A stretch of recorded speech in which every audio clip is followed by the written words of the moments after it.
Hi everyone, welcome back. Another player spotlight game which has been floated around, not just this year. I think over the last few years this name's been floated around. We're talking about Will Brodie. Now, Pom, admittedly, we weren't overly keen to do this video, but the noise comes, and there's a few things that draw us to Will Brodie. What is going on? Why are we talking about him? Well, I think since Will Brodie got drafted in 2016, I've done 3 years worth of profile for Will Brodie. To be honest, I hope we sign him so I don't have to keep talking about him. But Will Brodie is basically, if you went to the Wish shop online and ordered Patrick Cripps, you'd get Will Brodie. He's not quite Audi. He's a little bit worse than Audi, but he makes sense because he's not going to cost a lot of money. He was the projected pick number 1 in 2016 before injuries curtailed him. He basically is everything you want an inside midfielder. He's big-bodied, he's strong, clearance specialist, hasn't quite got leg speed, which most inside midfielders don't have of his size.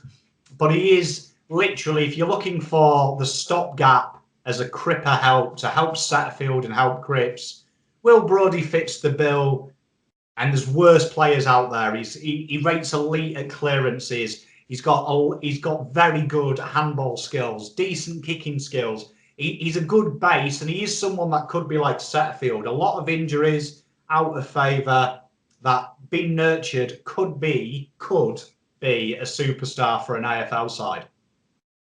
The other part is that he was a Carlton supporter growing up, and we know as fans, we love players that bleed blue, Well, I mean, this guy's got a history with Carlton Football Club. We know as Carlton fans, we like to sign players that had a pet dog called Bruce Dull. We look for them reasons to fall in love with the players. He's got the history. He's got the heritage. So for me, I understand the appeal. For me, my one concern is he can't break into the Gold Coast side. So that is, for me, it's not like Dan Butler, who couldn't break into the best side in the AFL.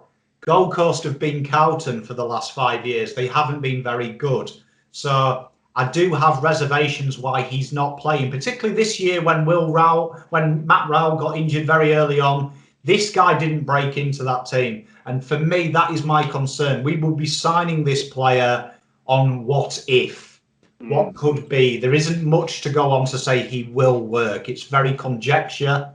So for me, this would be a backup replacement for, say, an A-grade star, because he potentially could be A-grade, but we're signing him on potential. Yeah. I mean, and look, let's have a look at the role that he assumedly will be playing.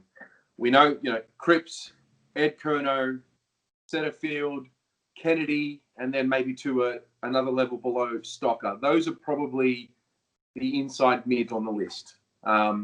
Kennedy, at the time of filming this, we haven't got any news about what's happening with him. We don't know if he's re-signing. We don't know if he's going to leave. We don't know if he's going to be used in a deal for a trade.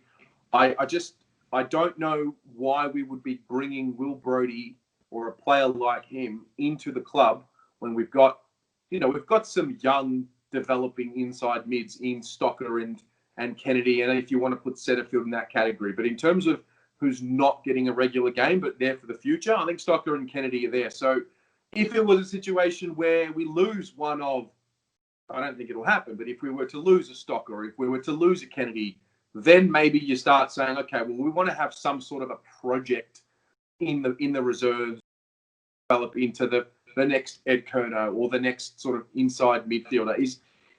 Where does your priority sit? When would you say, yeah, let's definitely bring him in? Well, I mean, for me, when you look at him, you look at his ceiling with Will Brodie. We've got to remember, like North Melbourne last year, he had just under 30 touches. He had a phenomenal impact around the ground, 9 marks. You also look at the St Kilda game, 8 clearances. He knows how to play. When he's playing well and he's fit, we've got to remember that when he's fit, he is a very good footballer, and he has shown enough to maybe say he would be best 22 at Carlton. I think he would be ahead of Stocker. And I think he would put pressure on that next. He would definitely put pressure on Ed Kerner. Definitely put that pressure on the youth to get there, because he has done it. It's about staying fit. For me, I think obviously we're looking for another inside midfielder this week. We've been linked to Clayton Oliver again. So for me, that would say we're obviously looking for it. So Will Brodie probably for me is your backup should you not be able to get an elite one, because he has had elite numbers. So I reckon he will come in. I genuinely think there will be another inside midfielder. What that means for young players like Old Kennedy, like Stocker, I don't know, but I do think you will see another inside midfielder come in, and I think Will Brodie would definitely be looked at should an A grader not present themselves to our club. Yeah. What would it take to get him? Because he would be, is he contracted? Yeah, he's contracted till the end of 2022, but the rumours are that Gold Coast are done with him.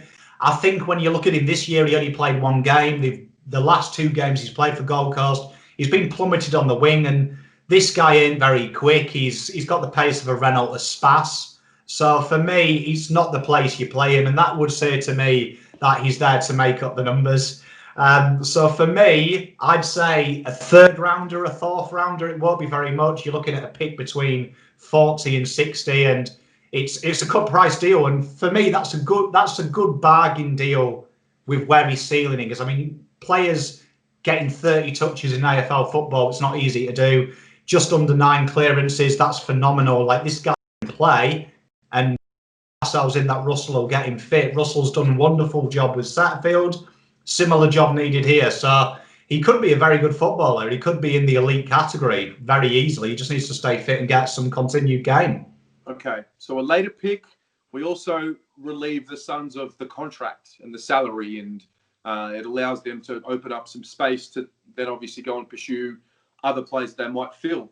If they feel like the faith in Will Brodie's gone and Matt Rao is going to lead the charge and whatnot. And you obviously, you look at guys like Hugh Greenwood, who really took that next step this year in 2020 anyway. So interesting one. We'll put this one out to the people because I don't know how, I know we both know from personal experience with messages that come through, Will Brodie's name just gets popped up. So if you are one of those people who is in the Will Brodie to Carlton camp, let us know why. If you're not, let us know why. It'll be an interesting one. I'm sure his name will pop up a few more times before the end of trade period. And listen, we'll see how it plays out.